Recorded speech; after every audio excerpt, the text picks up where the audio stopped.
sentido de la constitucionalidad o inconstitucionalidad de las leyes. La Constitución ha dicho que es el supremo intérprete de la Constitución. Obviamente no sería el único.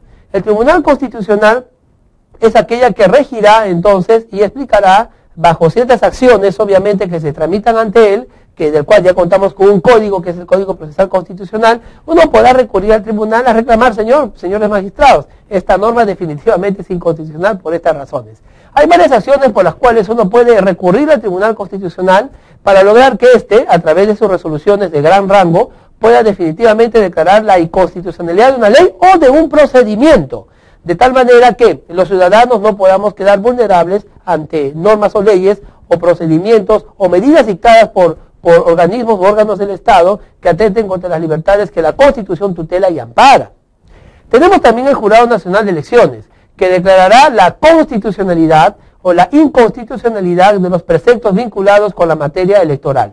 Tanto el Poder Judicial como el Tribunal Constitucional, como el Jurado Nacional de Elecciones, entonces, se consideran que ejercen un control o una interpretación de naturaleza jurisdiccional, que no contradice ni tampoco se contraviene con la interpretación legislativa. En realidad, ambas formas de interpretación podrían ayudarse y apoyarse mutuamente, porque siendo órganos de ese mismo nivel, pueden en todo caso compartir la forma de interpretación, siendo que uno en materia legislativa, es decir, al promulgar la ley, y siendo el otro en materia jurisdiccional, es decir, al aplicar la ley, sea otorgándola, sea aplicándola. Estos organismos del Estado, estos poderes del Estado, estos órganos constitucionales, ejercen de alguna manera el arduo trabajo de la interpretación constitucional. Ahora, no solamente hay una clasificación de los principios de interpretación constitucional por los órganos que lo realizan. En realidad, en la doctrina tenemos a Conrad Hesse. Conrad Hesse establece una suerte de principios que se deben tener en cuenta al momento de interpretar la Constitución. En la diapositiva vamos a ver, por ejemplo, que uno de los principios es el conocido como el principio de la unidad. Exacto, el principio de la unidad de la Constitución.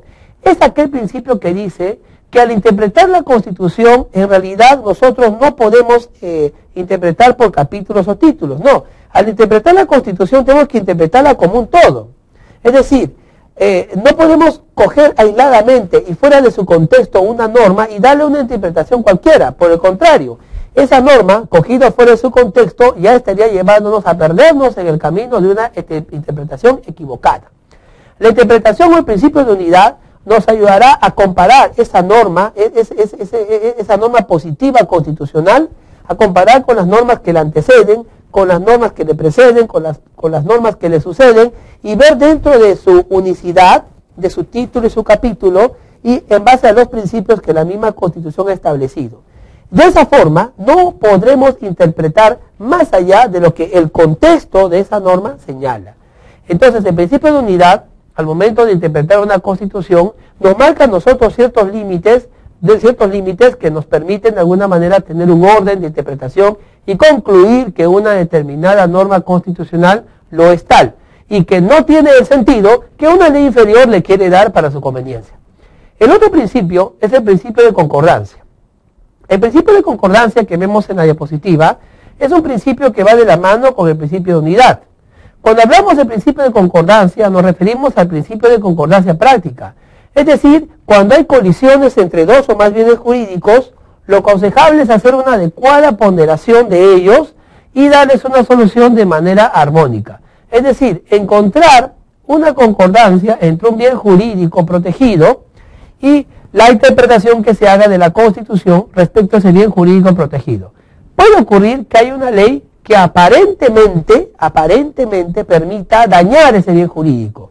Si fuera esto así, tenemos que preferir a la norma constitucional y equilibrar la solución aplicando la norma constitucional en desmedro de esa norma que pretende dañar un bien jurídico protegido constitucionalmente. Asimismo, Conrad Hesse plantea tres principios más. Uno de ellos es el principio de corrección funcional, por el cual Conrad Hesse dice que la Constitución es el documento que regula las funciones estatales. Y siendo esto así, entonces, la Constitución debe primar sobre las normas que dictan los demás organismos del Estado, porque justamente esa es la misión de la Constitución, corregir las funciones estatales. Si un Estado tiene un organismo o una institución que realiza alguna resolución administrativa o alguna normatividad que contradiga la Constitución, para eso está la Constitución, para corregir la funcionalidad de esa institución. Para eso está la Constitución, para marcar el límite a este ente, ¿no? A este ente administrativo, como no, del Estado, que no puede dictar estas normas que contradigan sus principios y sus principales fundamentos constitucionales. Tenemos también el principio de eficacia integradora. Conrad Hesse decía que mediante este principio, que se consistía en que si la Constitución tiene como finalidad la creación de la unidad política, en contrario sensu, entonces, al solucionar los problemas jurídicos constitucionales, el intérprete deberá otorgar preferencia a aquellos puntos de vista que promueva dicha unidad. Es decir, que si la Constitución proclama que el Estado es unitario, cualquier interpretación que hagamos respecto a ella, cualquier interpretación que hagamos de leyes que aparentemente la contradigan, tiene que estar interpretado dentro de